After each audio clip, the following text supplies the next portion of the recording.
नमस्कार दोस्तों, उत्तराखंड पीसीएस की ऑनलाइन क्लासेस में आपका स्वागत है।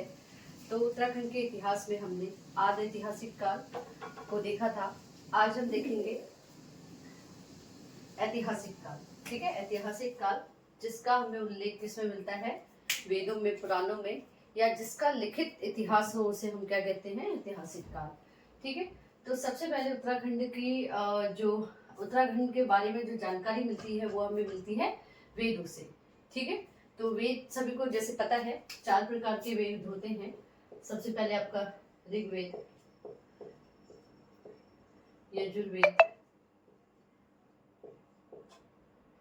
यजुर्वेद, सामवेद और अथर्ववेद। तो वेद कितने प्रकार के होते हैं? 4 प्रकार के वेद जो है हमें पता है, जिसमें से सबसे पुराना जो वेद है वो ऋग्वेद है। और ऋग्वेद में सबसे पहले उत्तराखंड का जो है उल्लेख हमें मिलता है देवभूमि या मनुष्यों की भूमि। तो ऋग्वेद में उत्तराखंड को देवभूमि या मनुष्यों की भूमि कहा गया है। मनुष्यों की भूमि, ठीक है, देवभूमि या मनुष्यों की भूमि किस में कहा गया है? ऋग्वेद में। ठीक है, तो सर्वप्रथम जो उत्तराखंड का उल्लेख मिलता है वो किससे मिलता है? हमें ऋग्वेद से। ठीक है, तो ऋग्वेद को हमने क्या कहा? देवभूमि कहा। उसके बाद जो उत्तराखंड के बारे में जानकारी मिलती है वो किससे मिलती है? ब्राह्मण ग्रंथ से। ठीक है, किससे मिलती है? ब्राह्मण ग्रंथ से। तो ऐत्रेय ब्राह्मण में उत्तराखंड के लिए कुरु शब्द का प्रयोग किया गया है। ठीक है, उत्तराखंड के लिए किसका प्रयोग किया गया है? कुरु शब्द का। किसमें? ऐत्रेय ब्राह्मण में। ठीक है, उसके बाद आता है कौशिकी ब्राह्मण। तो वाग देवी, वाक मतलब वाणी। तो वाणी की जो देवी है उनका निवास जो है वो कहाँ माना जाता था? बद्री आश्रम में। ठीक है, कहाँ माना जाता था? बद्री आश्रम में। ठीक है, जो कहा आपके बद्रिका आश्रम भी इसको कहा जाता था। तो कौशिकी ब्राह्मण में वाग देवी यानी कि वाणी की देवी कौन हो गई?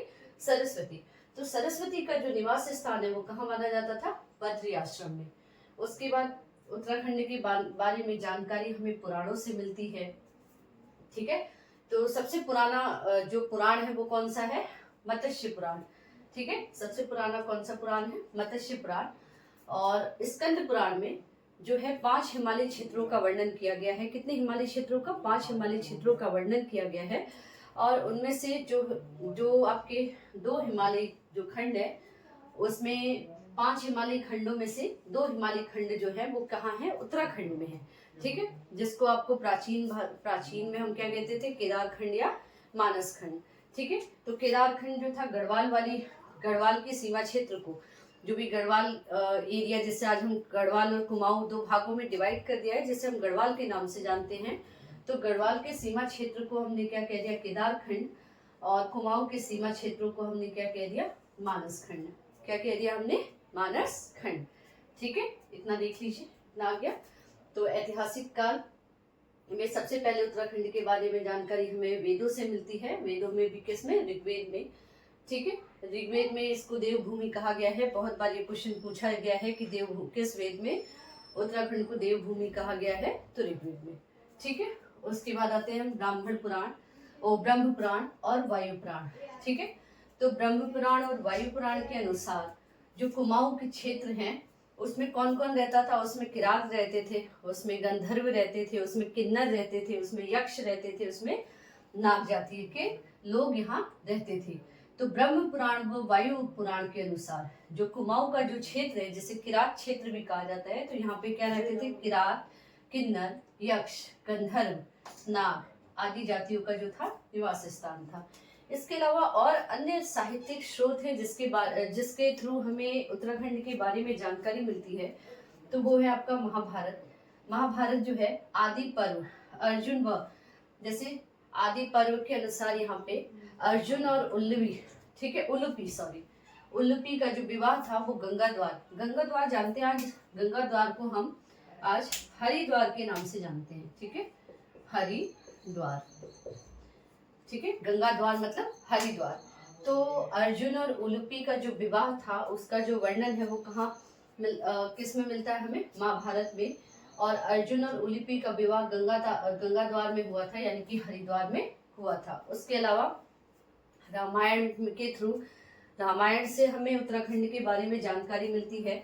जैसे टिहरी गढ़वाल की जो हिमालय पट्टी है, जो हिमालयन क्षेत्र है, वहाँ पे बिशोन नामक पर्वत पर, ठीक है, हिमालय क्षेत्र के जो टिहरी गढ़वाल में जो हिमालय क्षेत्र है, जो हिमालय पर्वत है या पट्टी है, उसमें बिशोन नामक जो पर्वत था, उसमें क्या था, एक तो वशिष्ठ गुफा थी, ठीक है, एक वशिष्ठ गुफा, वशिष्ठ आश्रम व वशिष्ठ कुंड भी यहाँ पे स्थित है, ठीक है। वशिष्ठ आश्रम, वशिष्ठ कुंड और वशिष्ठ गुफा, ये कहाँ स्थित है, आपके टिहरी गढ़वाल में, ठीक है।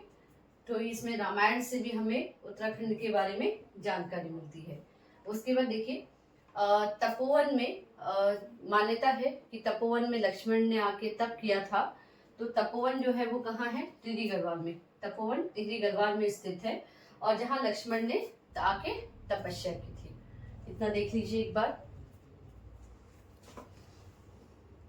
इसके अलावा हमें अभिज्ञान शाकुंतलम से